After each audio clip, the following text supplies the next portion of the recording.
काय झालं? डॉक्टर गेले? काय म्हणाले?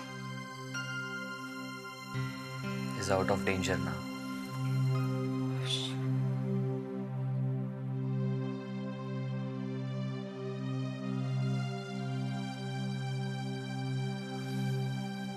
हा सगळा प्रकार माझ्यासाठी खूप शॉकिंग आहे. म्हणजे Mukta, of all the people Diwakar काका. Strange, very strange. माझा तर विश्वासच बसत नाहीये. जाऊ दे ना सागर. हे बघ, जे झालं ते झालं. आता ह्या सगळ्या गोष्टी आपण विसरून शक्यतो नॉर्मल वागण्याचा प्रयत्न करायला हवा. सागर, हे बघ, आता विनीचं लग्न आहे. घरातलं वातावरण जर निवळलं नाही तर तिला तरी लग्नाचा उत्साह राहील का? हा,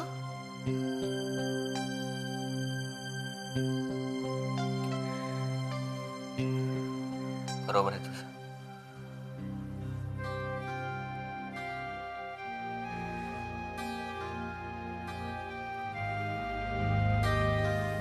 मुक्ता,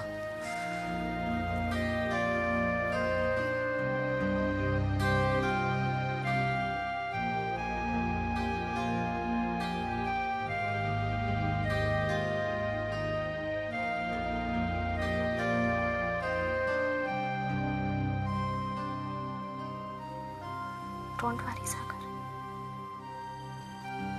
सगळं ठीक होईल. ना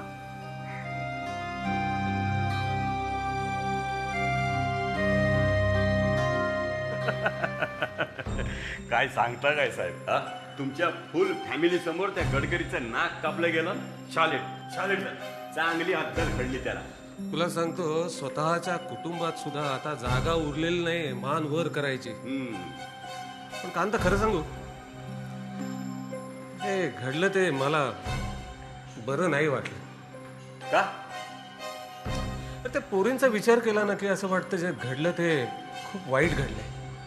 हो साहेब, माझ्या डोक्यात शिरल, मला कळल असं काहीतरी समजावून सांगा. कांता, गडकरींच्या दोन्ही मुली आमच्याच कुटुंबात दिले. एक सरदेसांची सून आहे, एक माझी सून आहे. आता मला सांग की सासरच्या माणसांसमोर आपल्या बापाची शोभा मुलींना पाहावे, त्यांना किती वाईट वाटेल. पण कांता, मला वाईट वाटतं ना हे मुलींचं. करणी करायची बापानी आणि मानाखाली घालायच्या मुलींनी. हे असं घडायला नको होतं. खरंच साहेब, माझ्यासारख्या माणसाबरोबर राहिलात, पण तुमच्यात अजूनही फरक नाही पडलाय. अजूनही दुसऱ्यासाठी जीव तुटतोय, डोळ्यातून पाणी येतंय, चालू आहे आपलं. त्याला इलाज नाही बाबा. साहेब, हे का होतंय सांगू का? तुमचं बापाचं काळीच हे नेहमी जाग असतं. बस त्याच्यामुळेच. अहो, नाहीतर आत्ताच्या या दुनियेमध्ये दुश्मनांच्या पोराबाळांची काळजी तरी कोण करेल? हा, कांता, मी तुला मगाशीच सांगितलं, त्या दुश्मनाची मुलगी ही माझी सून आहे आणि ती आता मला मुलीसारखी आहे. उद्या तो गडकरी तुरुंगात गेला, त्याला शिक्षा झाली, तर त्या पोरीला किती दुःख होईल हे कळतंय मला. कारण माझ्या मुलीने ते दुःख भोगलंय. खरंच साहेब, खरंच तुम्ही धन्य आहात. या जन्मात तरी तुम्हाला ओळखणं कठीण आहे. चला.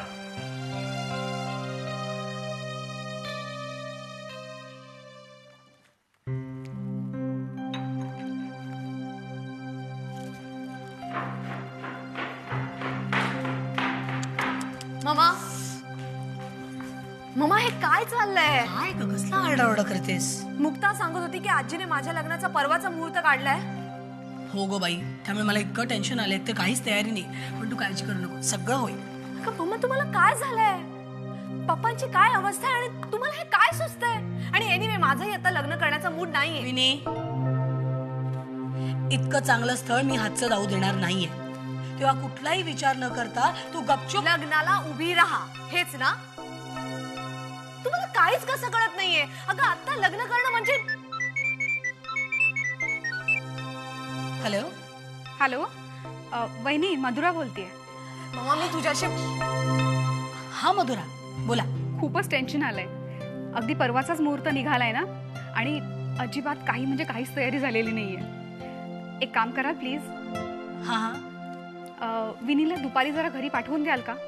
म्हणजे काय होईल की तिच्या आवडीच्या साड्या दागिने सगळं एकाच वेळेस होऊन जाईल. हो, हे काय विचारणं झालं का? मी विनीला पाठवते तुमच्याकडे, ती तुमच्याबरोबर नक्की शॉपिंगला येईल. Thank you so much. लगेचच सांगते. या बाय. विनी.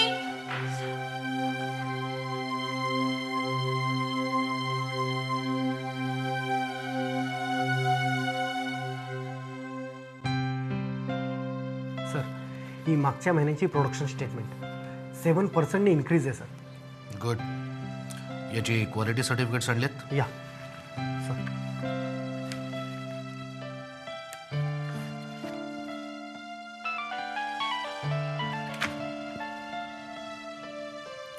हा बोला खामकर, काय मार्केटची न्यूज काय? काय आपल्या शेअर्सचे भाव 30 रुपयांनी वाढलेत? That is fantastic. नाही नाही नाही नाही, आत्ता नको. नाही नको, जरा वाट बघूया. Okay, thanks, bye. सर, टिकर टेपवर ही न्यूज दुपारपर्यंत येईल सर. गुड. आणि नेटवर्थ वाढलं की कंपनीच्या रेप्युटेशनवरही त्याचा परिणाम होईल चांगलाच. सर, ह्याचं सर्व क्रेडिट आपल्याला आशिष साहेबांना द्यायला हवं. त्यांच्यामुळे तर. या ऑफकोर्स ऑफकोर्स. आधी त्यांनी ती फर्टिलायझर कॉर्पोरेशनची खसखशीत ऑर्डर आणली आणि नंतर दिल्लीतली press conference. Yes, you are right. All credit goes to Ashish. बरं सर, मी येऊ आता. आणि हो, स्टाफ मेंबर्ससाठी एक पार्टी अरेंज करायची आपल्याला. Definitely sir. Thank you sir.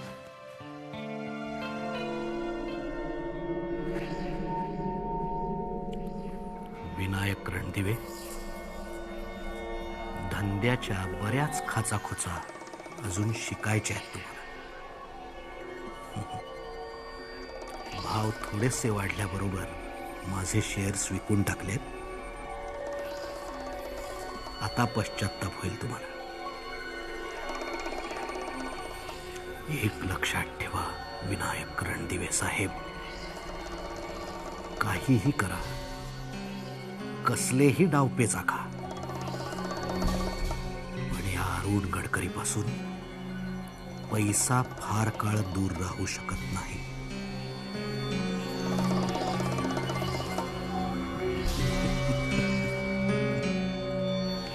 वहिनी, एकदम परवाचा मुहूर्त म्हणजे. Don't you think it's too early? No, I don't think so. Sushant, या आर्ग्युमेंटचा काहीही उपयोग नाहीये. तू अजून ओळखलं नाहीयेस तुझ्या वहिनीला. अरे, तिने तुझे परतीचे सगळे दरवाजे बंद केलेले आहेत. तेव्हा आता हसऱ्या चेहऱ्याने आलेल्या प्रसंगाला सामोरं जा. तुझी जन्मकैद परवाच सुरू होते रे बाबा. म्हणतात. सुशांत, अरे लग्नाच्या आधी नवरा बायकोला थोडासा नर्वसनेस असतो रे, पण तू जरा जास्तीच टेन्शन घेतोयस. एकदा पाण्यात पडलास ना की आपोआप होता येईल. You are too much Mandar. अरे परवावरती लग्न आले आणि तुला आता मस्करी सुचते. तुला माहिती मला किती टेन्शन आहे. एकतर केटररला फोन करायचा आहे, डेकोरेटरला फोन करायचा आहे, गेस्ट लिस्ट बनवायची आहे, सगळ्यांना आमंत्रण द्यायची आहेत. एक लग्न पार पाडायचं म्हणजे काय काय करायला लागतं माहितीये का तुला? पण तू कशाला काळजी करतेस? तुझी जी कामांची यादी आहे ना ती माझ्याकडे देऊन ठेव. म्हणजे तुझी अति महत्वाची कामं, महत्वाची कामं, नंतर उरकायची कामं, काही प्रायोरिटीज असतील तर त्या पण देऊन ठेव. मी माझ्या सेक्रेटरीला देतो, ती तुला वेळचे वेळी आठवण करेल ना. That's a great idea. Thank you so much. Mandar, you are such great help. अरे यार, all for you. Thank you. बरं, आता मी निघतो. संध्याकाळी लवकर येणार आहे. आपण पुन्हा एकदा बसून हे सगळं नीट चॉकआउट करून घेऊ. Okay. ओके? सुशांत, आणि टेन्शन वगैरे घेऊ नको रे. हा ओके बाय. बाय. बघितलं सुशांत, तुझा दादा काय परफेक्ट ऑर्गनायझर आहे ते. मी काय केलं असं त्याच्याशिवाय.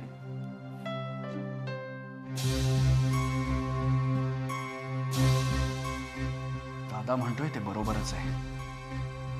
मधुरा वहिनीने मागे फिरायचे सर्व दरवाजे बंदच करून टाकले. आता मागं फिरणं शक्यच नाही. मी विनीची फसवणूक करतोय आणि हे योग्य नाही.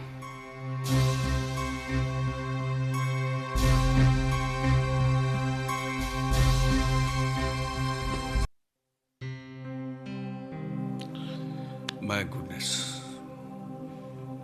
सगळं कल्पनेच्या पलीकडचं आहे हे सगळं. प्रत्येक परिस्थितीमध्ये माणसं कशी वेगवेगळ्या प्रकाराने वागत असतात. वरवर शांत दिसणाऱ्या वास्तूमध्ये किती वेगवेगळ्या प्रकारची वादळं घोंगावत असतात.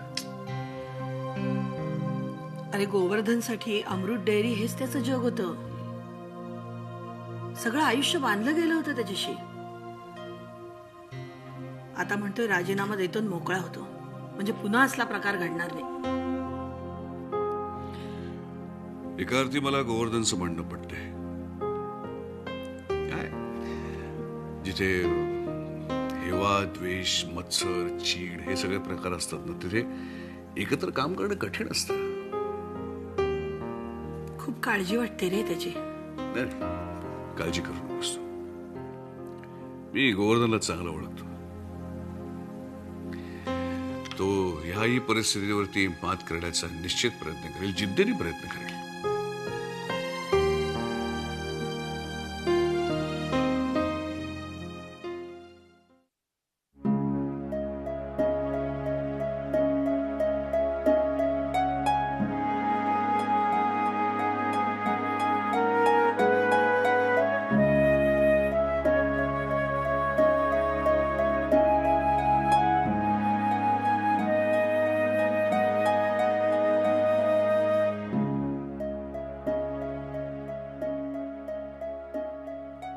गोवर्धन, जी माझं. बरं झालं आलात ते.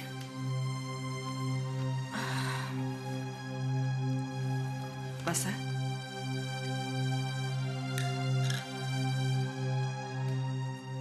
बसा ना. हो.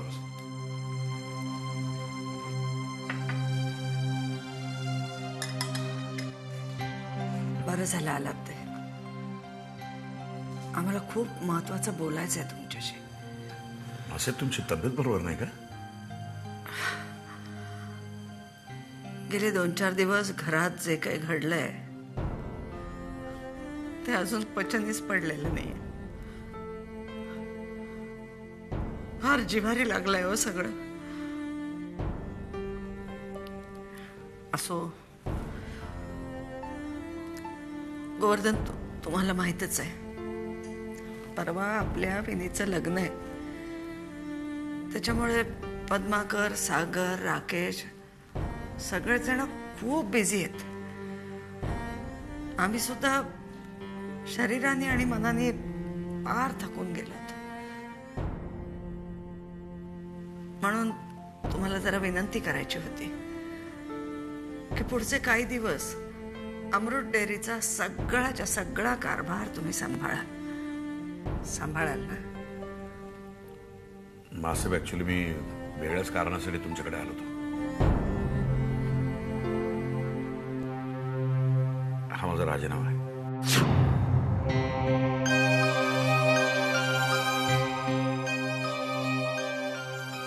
गोवर्धने काय भलतच, किती वेळा सांगायचं तुम्हाला, तुमच्याशिवाय ही अमृत डेअरी चालणं शक्य नाहीये. मासाहेब, अमृत डेअरी हे माझं उभं आयुष्य आहे. हा राजीनामा देताना मला सुद्धा आनंद होतो यातला भाग नाहीये. पण माझ्या इथं राहण्यामुळं सरदेसाई कुटुंबातल्या काही लोकांना जर अडचण होणार असेल तर मला वाटतं मी इथं राहणं योग्य नाही.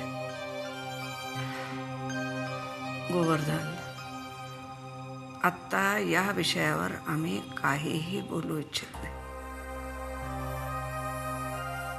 नाही पण प्लीज तुम्ही माझा राजीनामा ठेवून घ्या.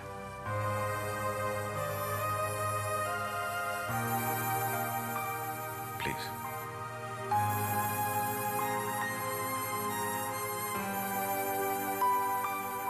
प्रत्येक जण आपल्या मनाप्रमाणे वागतंय. तुम्हीच राहायला होतात.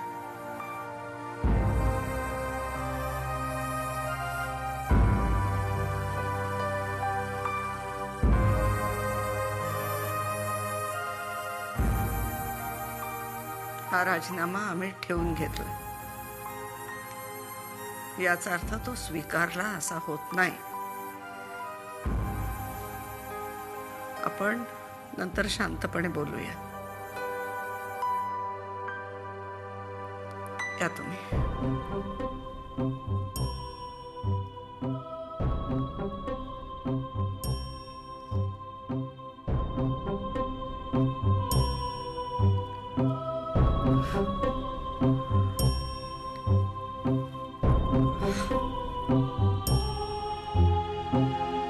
ॲडव्होकेट दीक्षित बोलतोय.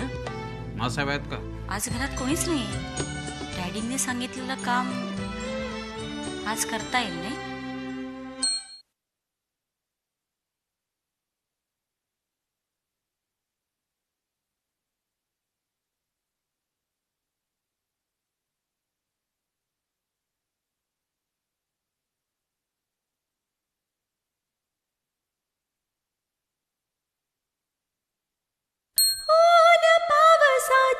कथा.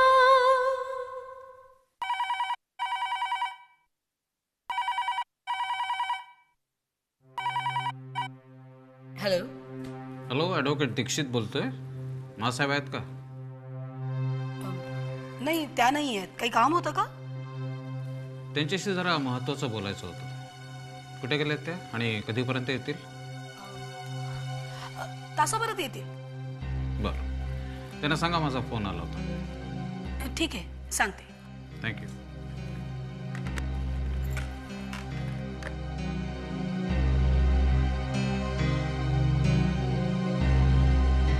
ॲडव्होकेट दीक्षितांचा फोन कशासाठी? अचानक मानकडे काय काम निघालं त्यांचं?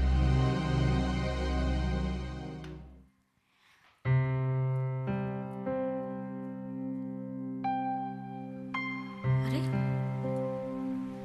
आज घरात कोणीच नाहीये. डॅडींनी सांगितलेलं काम आज करता येईल नाही.